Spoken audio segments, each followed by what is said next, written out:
ए आई था नहीं, हाँ इसमें आई गायब हो गई। ये देखिए ये एनिमेशन हमने की थी, ये किसी ने की घर पे ये सर बनाई इसी तरह तमीज से की थी या बहुत जल्दबाजी से की थी? सर सिर्फ ये जल्दबाजी। हाँ ये बॉक्स बनाऊंगा मैं, एक 3D बॉक्स बनाऊंगा और उसको एनिमेट करके दिखाऊंगा, तो आपको आइडिया होगा कि यार ये बड़ा इंपॉर्टेंट है, किस तरह से ये हुआ और ये काम बड़ा इंटरेस्टिंग है। पहले बॉक्स पे कर लेते हैं, सॉलिड लेयर पे कर लेते हैं ताकि प्रैक्टिस हो जाए, फिर तस्वीरों में करते हैं, दोनों पे आपको आ जाएगा। हमने एक कंपोजिशन ले लेते हैं नया, उसका नाम ले लेते हैं 3D क्यूब। 3D क्यूब, और लाजमी ये करिएगा, इसमें कोई आपकी मेहनत ज़्यादा नहीं लगनी। आपने एक सॉलिड लेयर लिया, जैसे फॉर एग्जांपल रेड कलर, यहाँ से मैं देख लेता हूँ क्योंकि मेरे पास डिस्प्ले आउट हो जाता है। मैंने यहाँ इस तरह से ये रखा, या इसका साइज देख लेता हूँ मैं, अगर इसका कोई सॉलिड लेयर लिया ना आपने? इसका स्केल आ रहा है 21, जैसे मैंने यहाँ कर दिया 30x30, और ये स्क्वायर आ रहा है ना आपके पास, मेरे पास स्क्वायर नहीं दिख रहा, ठीक है सही। इसका मैंने चेन टाइप यहाँ लिख दिया हमने 3030। अब आपके इधर एक टाइप नहीं दिख रहा, ये मिनट स्केल 30x30 में भी ये परसेंटेज है, इसको हमें अगर हम इधर से कर लेंगे आउट आ रही है, तो इधर कैसी आ रही है, ताकि ये चीज़ मैं एक्यूरेट करना बताऊँगा। सर कंट्रोल ऑल्ट F नहीं हो सकता इसके? नहीं, असल में इसमें एक सेटिंग है जो मैं समझाता हूँ। सॉलिड लेयर में देख लेता हूँ कि साइज़ क्या आ रहा है, अगर यहाँ से ये दे रहा होगा तो यहाँ से भी ले लेंगे सॉलिड। देखें इसमें आ रही है, ये तो राइट आ रही है नहीं, ये यहाँ से मैंने फॉर एग्जांपल 200x200 का सॉलिड लेके चेक किया, देखें अब ये आ रहा है ना स्क्वायर, दिख रहा है सबको। इस तरह से एक बॉक्स ले लिया, यहाँ तक कोई सवाल तो नहीं। एक सॉलिड लेयर लिया है 200x200 px का, लेने के बाद ये है रेड कलर का। अब हमने एक 3 और लेने, 3 और लेने हमने, या हम राइट क्लिक करके न्यू से ही लेते हैं ताकि आप लोगों को भूलो नहीं। ये देखें आपने यहाँ से ब्लू कलर ले लिया, वरना मैं डुप्लीकेट लेता, कलर चेंज कर देता, ये भी पॉसिबल था। स्प्लिट लेयर दूसरा हो करके गया, सेम प्लेस पर आ रहा, ये दूसरा हो गया। अब कैसे पता चलेगा 2 है इसमें, एवरी कैसे पता चलेगा यहाँ 2 है? सवाल सुन लीजिएगा आराम से तसल्ली से। मैंने कहा हमें कैसे पता चलेगा यहाँ 2 है? सर वो एक को आई ऑफ कर देंगे तो दूसरा शो हो जाएगा। हाँ भाई आप बता दें अपने जवाब, क्योंकि हमें लेयर्स में दिख रहा है, लेयर पैनल टाइमलाइन में हमें दिख रहा है कि यहाँ 2 ऑब्जेक्ट है, भले उस सेम प्लेस पर है। फिर आए न्यू में, फिर सॉलिड में आ गए। अब हमने कलर चेंज कर दिया, ब्लू की जगह ले लिया ग्रीन, ये ले लिया हमने ग्रीन। ये कितने हो गए यहाँ पर? 3 हो गए। फिर हमने राइट क्लिक करा, न्यू में आ गए, सॉलिड लेयर और कलर चेंज। अब हमने फॉर एग्जांपल येलो ले लिया, 4 हो गए यहाँ पर। एक बॉक्स में कितने स्क्वायर होते हैं? रेहान भाई आपसे सवाल, कोई और नाम बताए प्लीज, रोके मुंह पे हाथ रख ले अगर हल्के से बोलने की आदत, ये आवाज पता चल जाती है सबको। सर एक बॉक्स में कितने स्क्वायर होते हैं? तो एक क्यूब में, हाँ एक क्यूब बनेगा ना, अगर आपको कोई क्यूब दिखा रहे हैं तो आपसे एक जनरल सा सवाल है कि उसमें कितने स्क्वायर होते हैं। वहां सवाल सही है या कुछ और पूछ लूं? इसका सवाल तो आसान से पूछा मैंने, ये अभी जवाब दे रहे हैं रेहान भाई जी। तो जो व्यू हो रहा है 3D में, ऐसी जनरली रियल लाइफ में एक डब्बा रखा हो, चकोर डब्बा हो, उसमें कितने स्क्वायर होंगे? हाँ भाई उज़ैफा भाई 6 होंगे। कितने होंगे यार, आप इतना सोच रहे हैं, कॉमन सी बात है, 6 होंगे। 4 साइडों पे हो गए, 2 ऊपर नीचे हो गए, 6 हो गए टोटल। यानी हमें इतना कॉमन होना पड़ेगा, जरूरी है हमारे लिए ये। अब 2 और चाहिए, कितने चाहिए? 2 और। तो हम सॉलिड में है क्या? गूगल आप कर रहे हो? सही आप छठे में मिले हो, सही छठे में मिले हो। सब थे सफेद झूठ, सामने देख रहे हो यहाँ से। यार बेचारे उसने कुछ किया होगा आपके साथ, वो बदला नहीं है, बाद में ले लेना आराम से। ये हो गए हमारे पास 6 कलर, ये हो गए 6 तकरीबन, हाँ 6 लेयर। जिस तरह मैं ये समझा रहा हूँ अगर आपने ऐसे ही किया तो आप नहीं अटकोगे, लेकिन आपके अगर वो तकलीफ है, जैसे कहते हैं कीड़ा या खुजली खुद करने वाली, तो वो फिर आप अटकोगे और फिर आप बाद में बोलोगे सर मैंने सही किया था, मैं अभी जिस स्टेप को इसको फॉलो कर रहा हूँ ना ये आसान होने वाला है बहुत, पूरा बॉक्स बनेगा और ये बॉक्स घूमेगा और फिर जो एनिमेशन आपको दिखेगी ना आप बोलोगे वाह यार कितने आसानी से मैंने किया, ये बॉक्स में करा। फिर यही तस्वीरों पे वीडियो पे भी होगा। अब हमने ये कलर्स लिए, ये अभी 3D लेयर है या नहीं? नहीं। नॉर्मल लेयर है, सही है ना, इसमें सिर्फ X और Y है। हमने F4 दबाया, क्या दबाया? F4। जैसे ही हमने दबाया तो 3D की प्रॉपर्टी यहाँ पर ये दिख रहा है ऑप्शन के ना, हमने जैसे ही क्लिक करा तो ये सारे ऑब्जेक्ट सारे कलर क्या हो गए? 3D हो गए, यानी लेयर की टाइप कन्वर्ट हो गई XYZ। इसमें रोटेशन भी अब 3D है, पोजीशन भी, स्केल भी सब 3D अवेलेबल है। अब इसके बाद हमें क्या करना है? व्यू का इस्तेमाल करना है। दो लेयर हम ऑफ कर देते हैं 5 और 6। हमने कहा ये दोनों अभी हमें नहीं चाहिए, सही है। 5 और 6 को हमने ऑफ कर दिया, जो ब्लू और रेड है, यानी हमारे जो ऊपर के चार है इन चारों पे हम काम करेंगे। इन चारों पे काम करेंगे 1 to 4, ये वाले यहाँ पे जी 1 to 4 पे काम करेंगे। अब हम आ गए टॉप के व्यू पे। कौन से व्यू पे आएंगे हम? टॉप व्यू के व्यू पे। यहाँ से हमने इसको जूम आउट किया, अपना ये एरिया भी थोड़ा सा वाइड किया ताकि हमारे पास व्यूज आ जाए, रेंज आ जाए हमारे पास। इस रेंज को हमने यहाँ से खोला। इसमें ये जो मसला आता है ना मेरे पास, इसकी रेजोल्यूशन का प्रॉब्लम, जिस वजह से ऐसा आ रहा है। आपके पास तो बिल्कुल सही आता होगा, छोटे से इसमें भी सही आता है। हमारे पास जो रेजोल्यूशन कन्वर्ट होगी ना प्रोजेक्टर डिस्प्ले में, ये जैसी प्रोजेक्टर नया लग जाएगा कि ये ऊपर चला जाएगा वो नीचे आ जाएगा, तो फिर ये मेरे पास सब सेट हो जाएगा, ये स्क्रीन काफ़ी बेहतर हो जाएगी। अभी ये मसला होता है कि जैसी प्रोजेक्टर पर डिस्प्ले आता है यहाँ पे छोटा हो जाता है, इसलिए ये रेजोल्यूशन रिस्ट्रिक्टेड होता है। मैंने इसे किया टॉप, किस व्यू में चला गया मैं?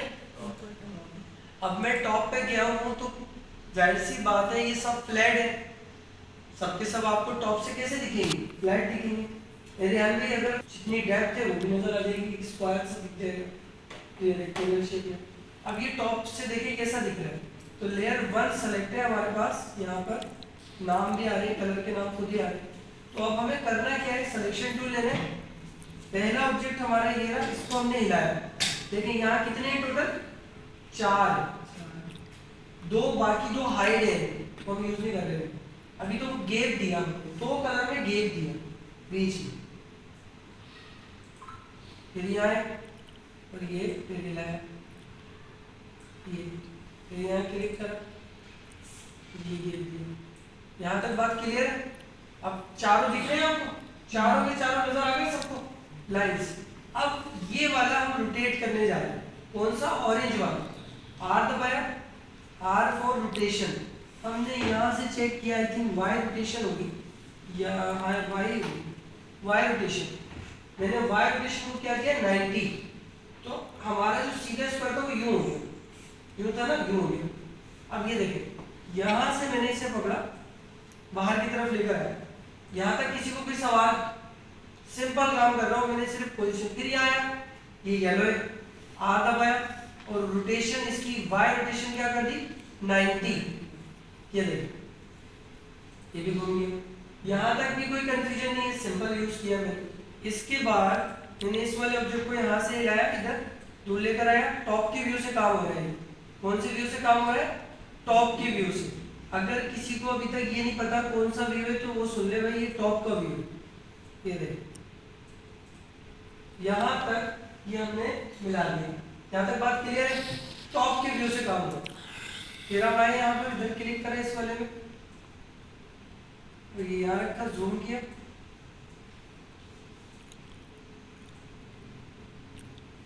यहाँ, और ये भी गेप है इसमें, और एरो भी चलता है इसमें, ठीक है, एरो भी चलता है।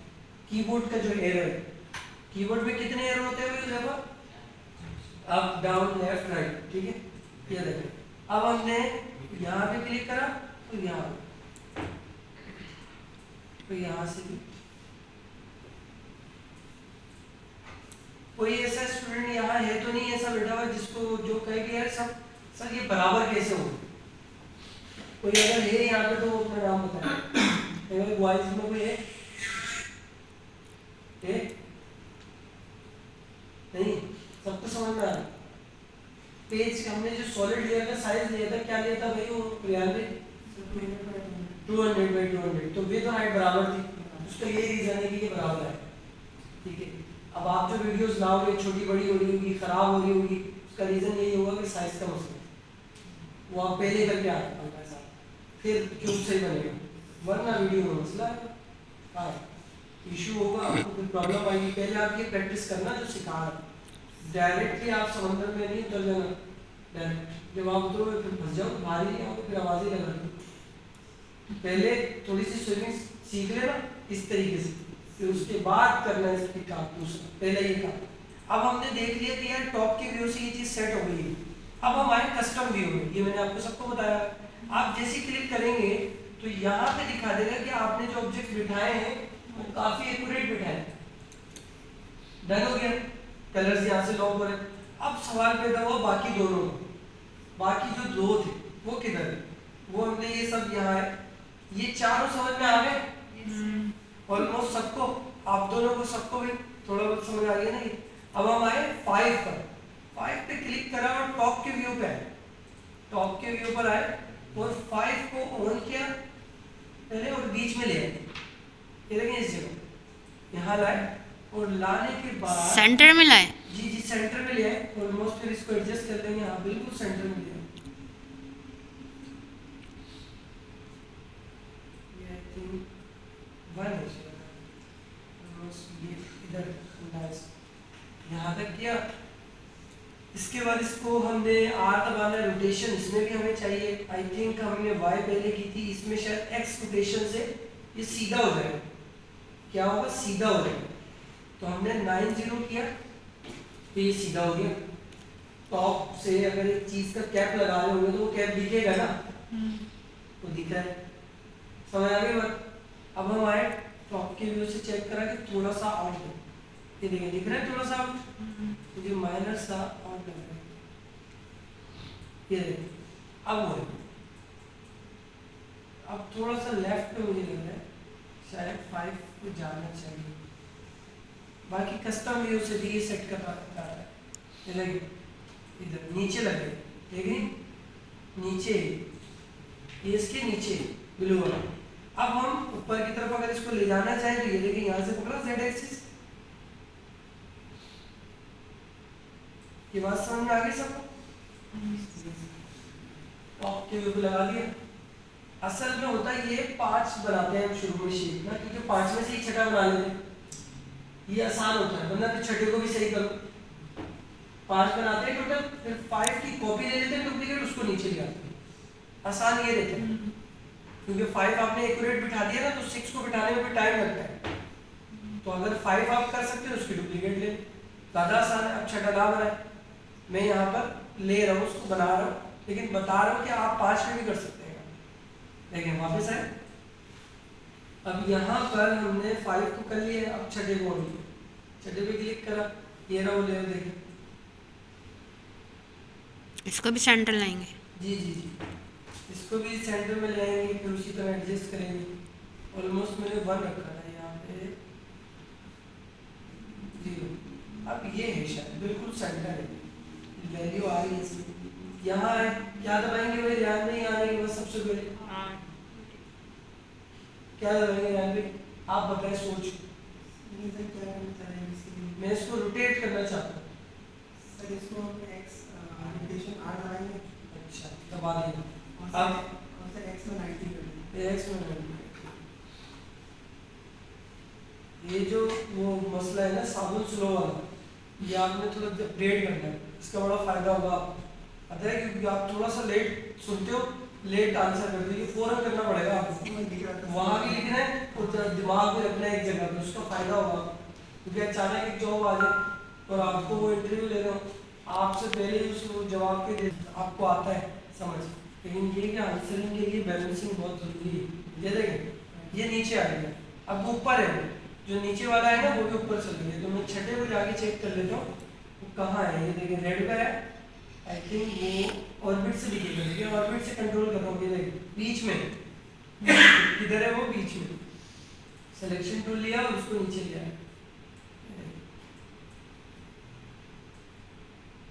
ये देखो, अब अगर मैं लेफ्ट के व्यू पे जाऊं तो मुझे वाजे दिख जाएगा कि वो कितना दूर है, बिल्कुल ऑलमोस्ट काफी करीब। क्लियर होगी बात? ये बॉक्स आ गया, कस्टम व्यू में आ जाए आप यहाँ, तो आपको ये चीज दिख रही है। इसी तरीके से आप कस्टम व्यू 2 में आ जाए, ये रहा कस्टम व्यू 2, ये दूसरा है। ऐसे अगर आप कस्टम व्यू 3 में आ जाए तो ये भी इसी तरह बना हुआ है। ऑर्बिट से भी अब आप चेक कर लेंगे, दिख रहा है पूरा बॉक्स। समझ आ गई यहाँ तक बात सब क्लियर? अब बारी आ रही है कि इस बॉक्स को हमें कंट्रोल करना है फॉर एनिमेशन। सबसे पहले हम आ गए कस्टम व्यू से, कहाँ पर, एक्टिव कैमरा। इसमें आ गए एक्टिव कैमरा। एक्टिव कैमरा कौन सा डिस्प्ले होता है भाई? एक सवाल है आजिफ भाई, एक्टिव कैमरा क्या होता है? मैंने बताया इसके बारे में, जल्दी से बता दो। एक्टिव कैमरा कौन सा, क्या, किस लिए होता है? ये जवाब तो नहीं, जवाब इसका है बड़ा स्पेसिफिक, यूनिक। हाँ भाई, आप में से कोई बता सकता है? एक्टिव कैमरा बेसिकली उसकी इंपॉर्टेंस क्या है? सवाल ये है। एक्टिव कैमरा ही रेंडर होता है। जब आप वीडियो बनाते हैं या कैमरा चलाते हैं या एनिमेशन करते हैं तो एक्टिव कैमरा में ही सब दिखता है। आप कस्टम व्यू में कैमरा नहीं देख सकते कि कैसा चल रहा है। कैमरा लगा ले, लाइट लगा ले, वो चलेगा ही नहीं प्रीव्यू। आप उसका रेंडर निकालने में लगेंगे तो प्रीव्यू नहीं आएगा। अब मैं मिसाल दे देता हूँ आगे के जो एक्टिव कैमरा में ही रेंडरिंग भी होती है। हाँ, प्रीव्यू नहीं था, मतलब ये बड़ा इंपॉर्टेंट सवाल था, रहता है कि इनके दिमागों में नहीं। मैं यहाँ पे दिखा देता हूँ, ये देखें, ये जैसे मैं इसमें आ गया, ये देखें, इस बात को सेव कर लें, वरना आप में फर्क नहीं है और उस बच्चे में भी फर्क नहीं है जिसे कुछ नहीं आता, क्योंकि वो इसी में फंसेगा। आप ये देखें, यहाँ है, इसका व्यू चेंज कर दें, सिर्फ व्यू चेंज कर दें और प्रीव्यू निकाल दें। एक्टिव कैमरा है ना, आप यहाँ आ गए कस्टम व्यू 2, अब यहाँ आ गए, अब 0 दबाया, 0 दबाने के बाद ना आप ये वेट करें, यार ये चल क्यों नहीं रहा? बस आपका भी स्क्रू ढीला है, सेम हो गया, वो और आप एक ही जैसे भाई हो गए। क्योंकि मैं तो आपको समझा रहा था कि आप उससे दोस्ती रखो, लेकिन वो आपको सगा भाई बन गया। क्योंकि ये गलती हो जाती है, बहुत बड़ी बिग मिस्टेक है आपको करनी। बड़े बड़े प्रोजेक्ट में लेकर आए स्टूडेंट के केस मेरे पास, सर वो हमारे साथ पता नहीं क्या हो गया सर, पूरा काम कर लिया, ब्लेंडर नहीं निकल रहा। हम अब सिर्फ मैं गया, मैंने यहाँ से यूँ कर दिया एक्टिव कैमरा, सर ये कैसे करा, 5 घंटे हो गए इसको छेड़ते हुए, कोशिश कर करके थक गया मैं, ये नहीं हो रहा था। ये आपने कहाँ से किया? सिर्फ एक्टिव कैमरा लगा। ये बड़ी इंपॉर्टेंट बात है, इससे वैल्यू करिएगा, फायदे मिलेंगे आपको। आफ्टर इफेक्ट आना कमाल नहीं है, उसके एरर्स को समझना कमाल है कि उसमें की फ्रेम्स को, उसकी ये एक्टिव कैमरा आप किसको लगा के दे दो, जिसको काम नहीं आता 3D लेयर कन्वर्ट करके लगा के दे दो, बोलो सही करके दिखाओ, आधा घंटा लगा देगा उसको सही करने में, बोलेगा ये खराब ही हो गया आपका। सिर्फ ये एक्टिव कैमरे से हटा काम करता रहेगा, होगा काम भी, प्रीव्यू नहीं आएगा ना रेंडर आएगा, क्योंकि रेंडर एक्टिव कैमरा होता है। ये बात याद रखने के लिए बता दीजिए, उसको भूलना नहीं। एक्टिव कैमरा फॉर रेंडर, ये मैक्स में भी फीचर है, ये माया में भी फीचर है, यही बात। जरा सी सेटिंग हिला दो ना, जिसने बस सर्टिफिकेशन से प्रैक्टिस की हुई होगी ना, वो फंस जाएगा, बोलेगा यार ये क्या करूँ, वो रीइंस्टॉल कर लेगा, आपने रीइंस्टॉल करेगा सही हो जाए, बोलेगा ये खराब ही हो गया था सॉफ्टवेयर शायद। समझ आ गई बात? यही वाली कहानी होती है। जैसे कि ये वापस आ गया एक्टिव कैमरा, ये बड़ा मैं समटाइम शुरू में बहुत दफ़ा बोला, बाद में फिर मैंने इसे प्रैक्टिस करते हुए मैंने जज करना शुरू किया है कि स्टूडेंट अटकते का है, इन्हीं चीज़ों में अटकते हैं सबसे ज़्यादा, याद रखना है बस। अब हम आ गए वापस अपने इस कंपोजिशन पे, लास्ट वाले यहाँ पे जो भी कर रहे थे 3D क्यूब। अब हम आएंगे एक्टिव कैमरा, इसकी जगह एक्टिव की, यहाँ एक्टिव, ये है एक्टिव। एक्टिव में तो ये बिल्कुल फ्लैट आ रहा है, तो आएगा ऐसी बात है, ना कैमरा है ना अभी ऑर्बिट इस पे इस्तेमाल किया है। हाँ अगर मैं ऑर्बिट लूँ कोई यूँ चलाऊँ तो होगा ना वो, तो मतलब ऐसा ना हो कि आपकी याददाश्त एकदम से वाइब्रेट हो जाए इसके बाद कि आप पता नहीं क्या कर रहे थे। ये भी होता है, स्टूडेंट एक्टिव कैमरा लगाता है ना तो वो कंफ्यूज हो जाता है कि एक्टिव कैमरा में कुछ आ ही नहीं रहा, तो वो ऑर्बिट से हिला के देखेगा तो आएगा ना, कंट्रोल Z। ये यहाँ तक बात क्लियर हो गई आप सब। अब हम जो इसकी प्रोफेशनल एनिमेशन बनाना चाहते हैं ना, वो ये है कि ये रिमोट आपको दिख रहा है। फर्स्ट कर लें ये बॉक्स, मैं इस बॉक्स को आफ्टर इफेक्ट में यूं घुमाना चाहता हूँ, इस तरह, समझ आ गई बात? और इस बॉक्स को यूं घुमाना चाहता हूँ इसी जगह, समझ आ गई बात?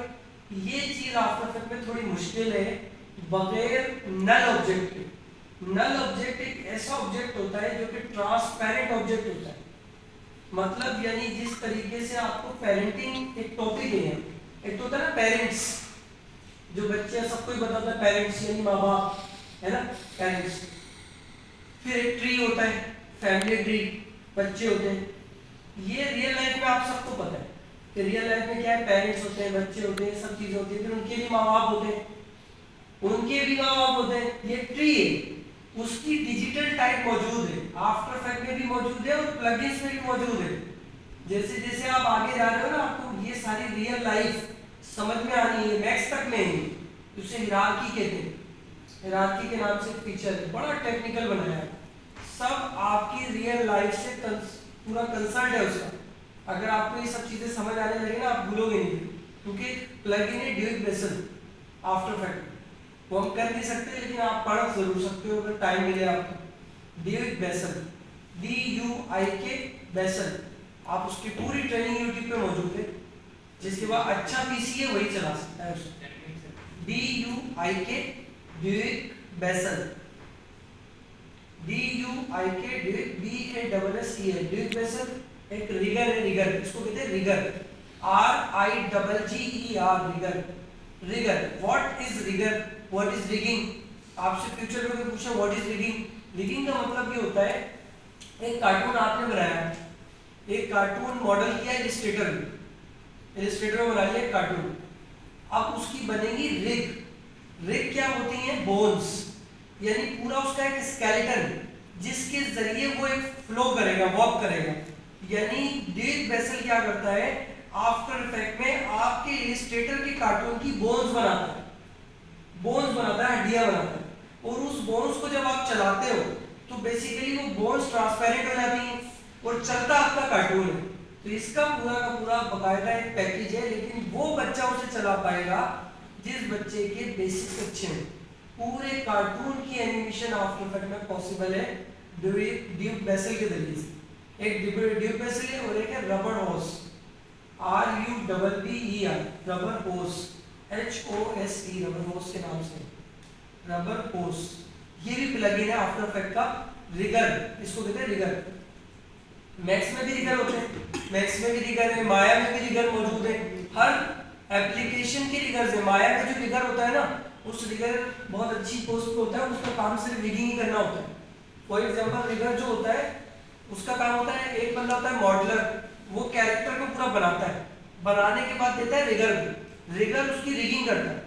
जैसे फॉर एग्जांपल सेफ गार्ड है, सेफ गार्ड कार्टून सबने देखा है, कितना पुराना हो गया, तो उसकी पूरी एक डॉक्यूमेंट्री पूरी बच्चों पे फिल्म है। जब भी आपके दरमियान सेफ गार्ड ने एक इमेज क्रिएट कर ली, वरना सेफ गार्ड कोई जानता नहीं इतनी जल्दी, लेकिन वो आई उनकी प्रेजेंटेशन इतनी स्ट्रॉन्ग कि उन्होंने लर्निंग कंटेंट में अपने आप को एंगेज किया। ये पूरी कैंपेन है उनकी, स्कूलों में सर्वे किया, बच्चों को सर्टिफिकेट बांट दिए उन्होंने, तो बच्चों के घरों में भी आने लग गए सेफ गार्ड। तो इस तरह उन्होंने कैंपेनिंग की है, बाहर का ब्रांड है। अब यूनिलीवर का है ना, शायद यूनिलीवर का ही है।